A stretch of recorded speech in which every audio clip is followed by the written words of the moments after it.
Hey everyone.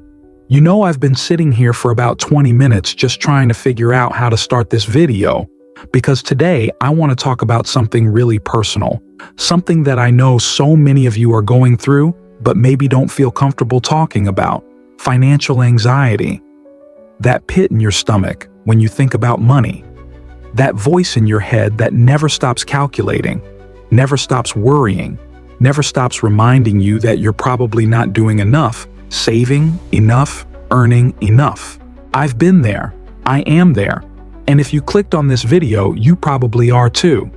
A few months ago, I had what I can only describe as a financial anxiety attack. I was lying in bed at 2 a.m., and my brain just started spiraling.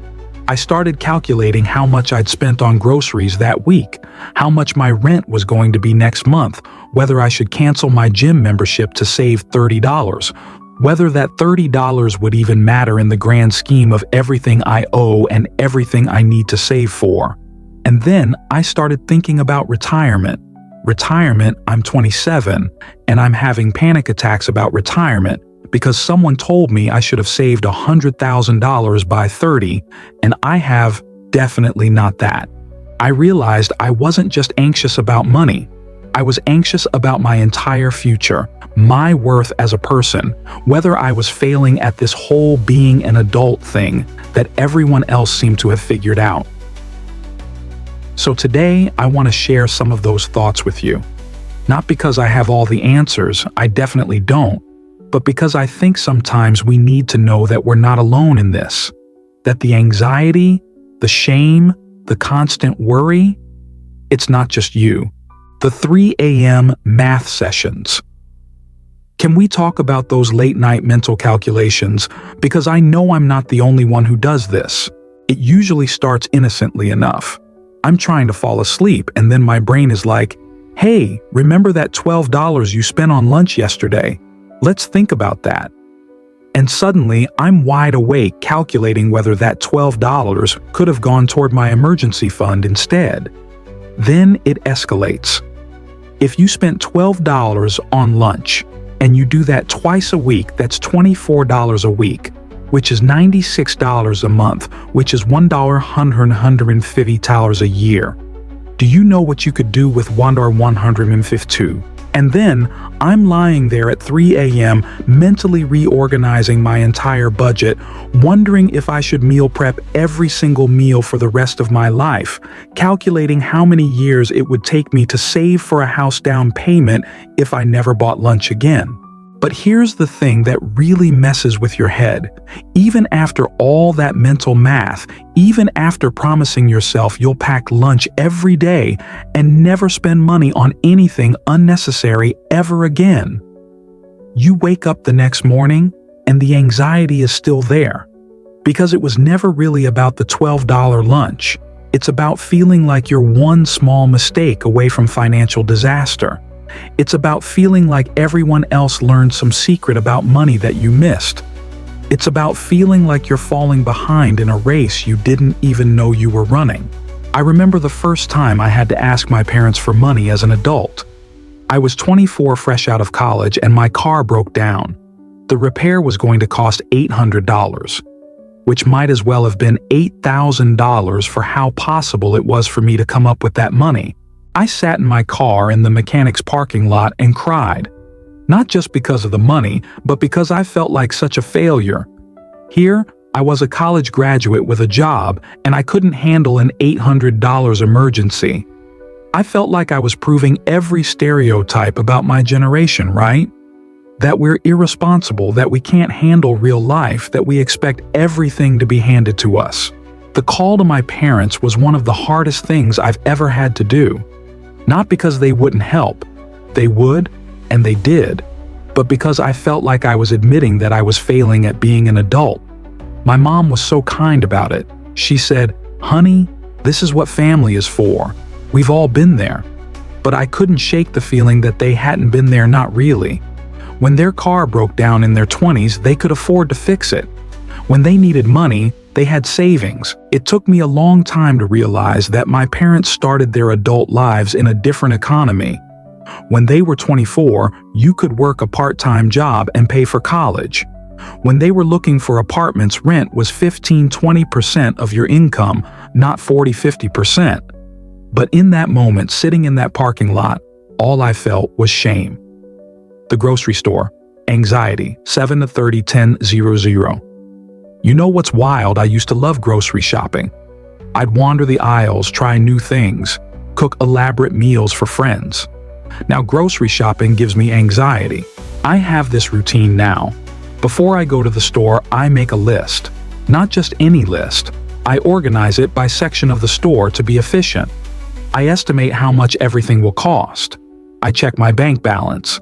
I give myself a strict budget.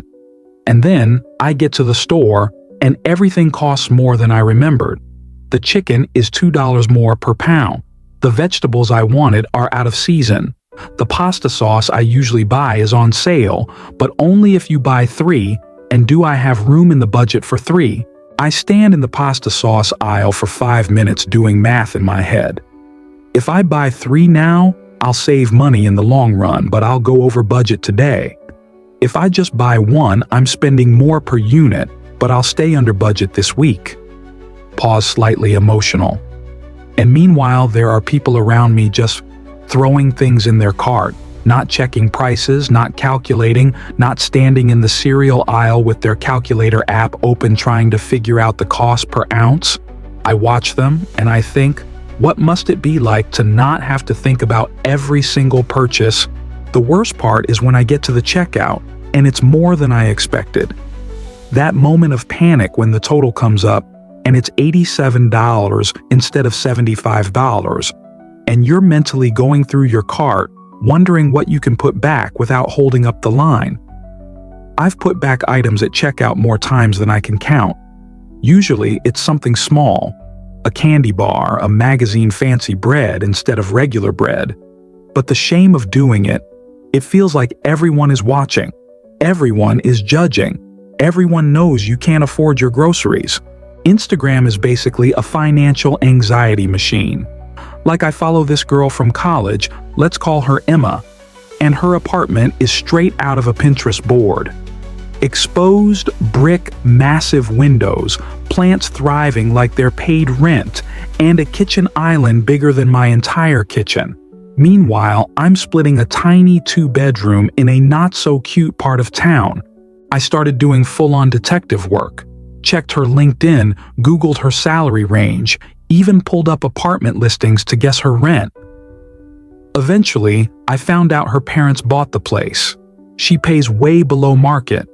Her job, family connection. None of that is her fault. But for weeks, I felt like I was failing, like I was behind in life without realizing we weren't even starting from the same place. Social media shows you the luxury, not the lifelines. You see the vacations, not the debt. The glow-ups, not the financial help. It's not real, but your anxiety. That's very real. Money stress doesn't just mess with your wallet, it messes with your dreams. Last year, I got into this fellowship that could have changed my whole career. The catch: it was unpaid, and based in an insanely expensive city. I applied anyway, thought maybe I could make it work. Spoiler, I couldn't. Turning it down broke me, not just because I was disappointed, but because I felt stuck, like I'd never reach the jobs I wanted because I couldn't afford the stepping stones. A lot of people take those dream opportunities because they've got a safety net. When you don't, you end up stuck playing it safe. Not because you want to, because you have to. Money stress sneaks into your relationships too. I dated someone amazing last year. Funny kind, made significantly more money than me. He never made me feel bad, but I constantly felt guilty. I'd suggest free events, cooking at home, anything cheaper. He was down for all of it, but he didn't get it. Then came a group trip, $150 for a beach house plus food and extras. That was my grocery budget for 3 weeks. I couldn't go. I lied and said I had work. He went without me. I stayed home eating ramen, feeling like I didn't belong in his world. We broke up a few months later. Not just because of money, but it was part of it. I felt like I couldn't show up fully as myself. Nobody talks about how financial stress wrecks your body. I started getting weird symptoms: heart racing, chest tightness, insomnia, stomach issues. Doctor ran tests. Everything looked normal. "It's probably stress," she said. And I was like, "What stress?" Because it had become my baseline. Turns out, constantly worrying about rent bills, health emergencies, your aging parents, it sends your body into fight or flight. Every single day. Stress made me sick. And getting sick made me stress more. It's a brutal cycle. One of the worst parts: how lonely it is. You start saying no to plans because you can't afford drinks, dinners, or trips. At first, friends understand. Eventually, they stop asking. And you don't want to explain because it's embarrassing, or it feels like begging. So, you stay home. Not because you want to, but because your bank account made the decision for you. Meanwhile, you're scrolling through Instagram stories of your friends living it up. And yeah, you feel left out. But mostly, you feel like you don't belong. The shame spiral. And here's the kicker: shame. That voice in your head, it's cruel.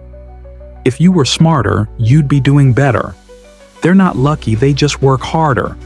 You're broke because you make bad choices. And then people say that out loud. Just stop buying coffee. Have you tried making more money? Like, wow, groundbreaking. So you hide it. You pretend. You joke about being broke like it's cute and temporary. But deep down, you're terrified someone will find out the truth. The moment of clarity. What changed everything? A random grocery store moment. A mom told her kid they had to skip the expensive granola. The kid rolled her eyes and asked for the good yogurt instead. The mom laughed and said, "Yes, it hit me. This is normal." Budgets, trade-offs, compromise. Not shameful. Just real life. Maybe I wasn't failing. Maybe I was just doing adulthood in 2025. And it's hard. After that, I started being honest. When my friend invited me to a fancy restaurant, I said, "I'd love to hang, but I can't afford that place. Can we cook instead?" She was relieved. She couldn't afford it either. Turns out everyone's pretending. But once one person is real, others follow. Now I have friends who love potlucks, who get that I can't afford it is a full sentence, who make me feel less alone. Biggest lesson: be kinder to yourself. I used to think I was failing financially because I wasn't trying hard enough. Now I know it's not about effort. It's about the system. I started talking to myself like I would a friend. You're doing your best. You don't know their full story. You're allowed to mess up. And I celebrated small wins. Paid off a card win. Saved $100 win. No overdraft this month. Huge win. I had to rewrite what success looks like. My parents bought a house at 25. I'm 30 and can barely afford rent. But that's not a failure. It's just a different economy. Maybe success isn't six figures. Maybe it's not panicking when your tire pops. Maybe it's having enough to live and something left to enjoy life. Now I'm building a life that makes sense now, not in some ideal past. Multiple income streams, community support, realistic plans. My future won't look like I imagined, but it can still be full of joy, purpose, and security. If you're still here, thank you. And also, I see you. I see the mental math at 3 a.m., the grocery cart edits, the skipped plans, the fake smiles, the quiet panic. You're not alone. You're not lazy. You're not broken. You're navigating late capitalism with grace and grit, and you're doing better than you think. I don't know if the economy will get better, but I do know this. We can figure it out together. We can be honest, share resources, redefine what it means to make it.